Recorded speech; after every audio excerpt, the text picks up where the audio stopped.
Well,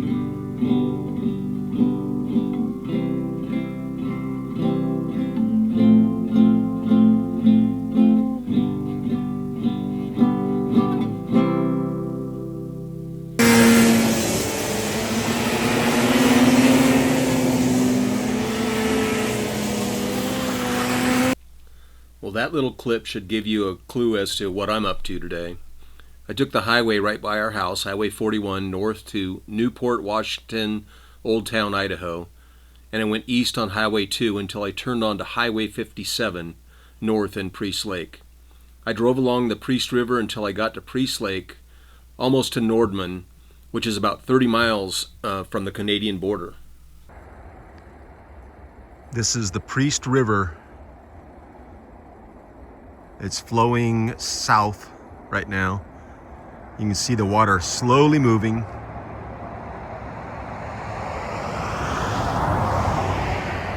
Got chunks of ice on top.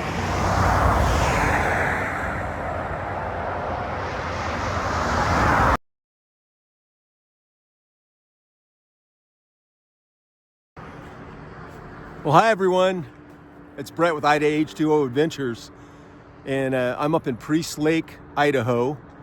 It's about, 40 miles from the Canadian border. And today is the second day of the Priest Lake Vintage Snowmobile Races. And I'd like you to come along in this adventure with me. So I'm walking with some of the crowd. It's about 11 o'clock. And as I said, this is the second day of the event. And they said it was the maximum amount of people that's ever attended this thing yesterday. And that there should be just as many people here today. So hopefully we'll have a little adventure.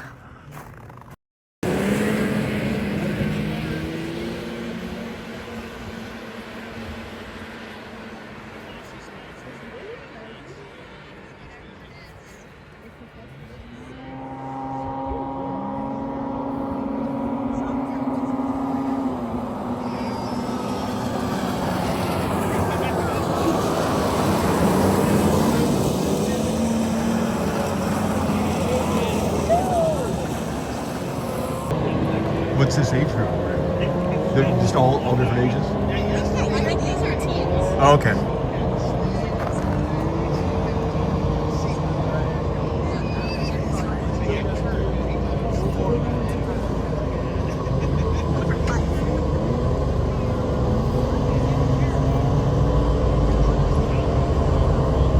Getting ready for the green flag.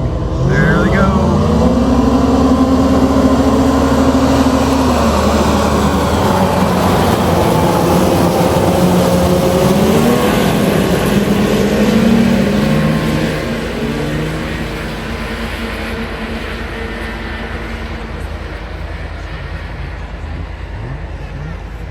Someone didn't get started.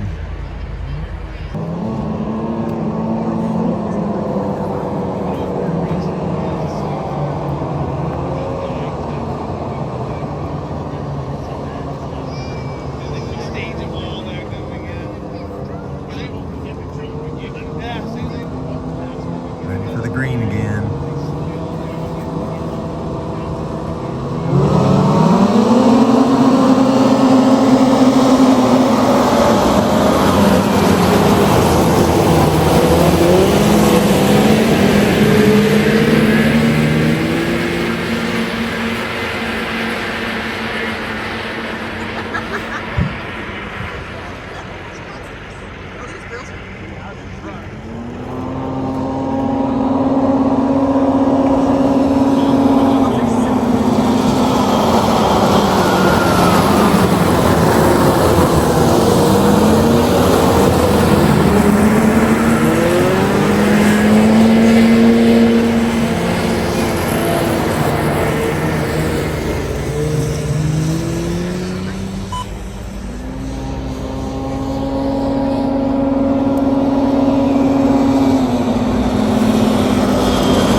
81 of Blake Arnold out in front of him. Almost caught him in there.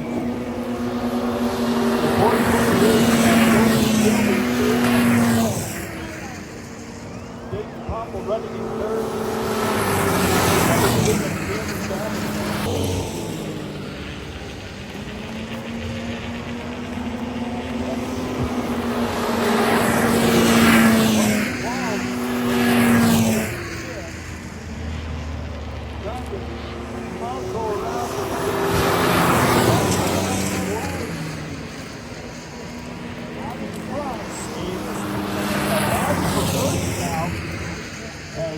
Racetrack is going to play a role here.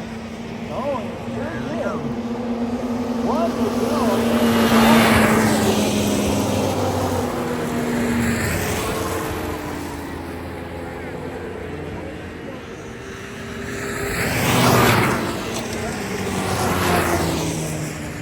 The 181 of Blake Arnold trying to catch up. Running first and second. And the second flag is going to come out for the fourth.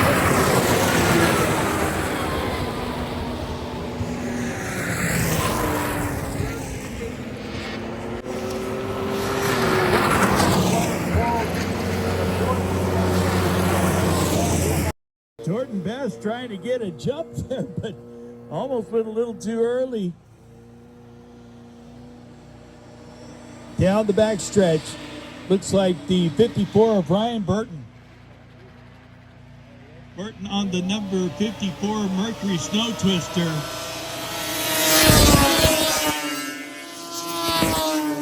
Jordan Best, Rich Torgerson, Robert Nelson, Mitch Taylor, Greg McBride, and Eric McCall.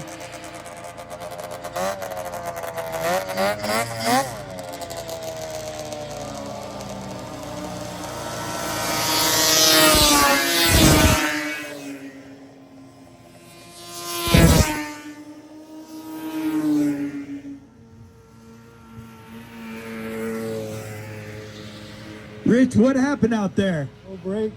The brakes failed at the line. Rich Torgerson pulling off the track. No brakes, he says.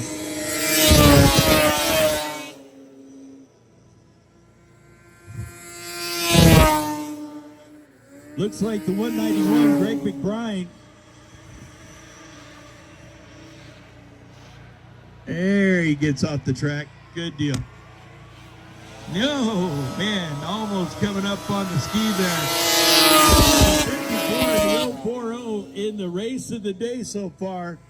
It's Ryan and Eric McCall battling it out. McCall now screaming down the back stretch. And Eric McCall will now take the white flag. The 51 of Mitch Taylor now getting in front of Ryan Borton. Borton's having vision problems. You can see him reaching for the goggles. Checkered flag is out. The 040 of Eric McCall on the Mercury Snow Twister will take the checkered. Nice. So I'm in the pits. There's some more of the vintage snowmobiles. They got their little setup. They got their grills. They got their fire pits. Really cool thing.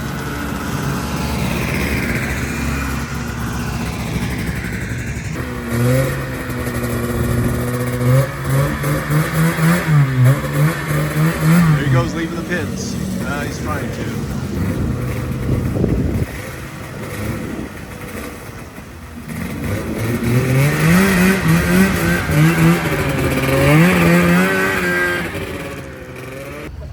Hi, I'm Brett with Idaho H2O Adventures. What's your name? My name's David Brummer. I'm from Post Falls, Idaho. Oh, good deal. Thanks, David. So these are vintage snowmobiles, correct? Yep, I race two 1972 Rups. One's a 340 and one's a 440. And is that CCs? Is that what that represents? Yep. Or okay. Engine displacement. Okay, cool. So two different classes, right? Yep. 74 and old, 1974 and older, fan cooled Cool. classes. Yep. And how long you been doing this? As long as we've been racing up here, so about 10 years maybe. Oh, nice. Yep. Yeah, it's a really cool event. I've raced at every race I've had up here. We started there in Hulen at the in the RV park. We were racing around the picnic table. Wow. Come a long ways. Yeah, so you have two of these. One's the 440 here, Yep. and then the other one over there is the what? It's a 340. 340. They're Okay. identical sleds except the engine displacement is different. Yeah. And is the upkeep, I mean, is it hard to find parts or anything, or? It gets harder and harder. Yeah. Especially The older rumps. Yeah. Because they didn't make a lot of them. So. Yeah. Is there stuff that you can make and put on it, or have it fabricated for you? No, not a lot. Okay. Yeah. Well, thank you for spending some time with us, and I hope your head feels better. Thank you, sir. Bye-bye. One thing I've noticed is there's spectators of all ages here. Young children, young teenagers. I was talking to that fellow from Post Falls. He said the news finally picked up on this. And so they had record spectators yesterday. And he said he thinks that might have something to do with it. But yeah, pretty cool deal.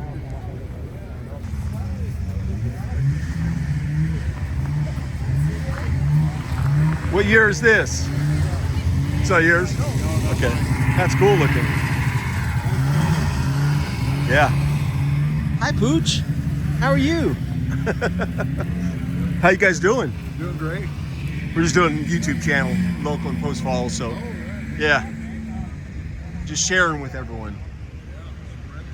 Yeah, it's a pretty cool event. It is.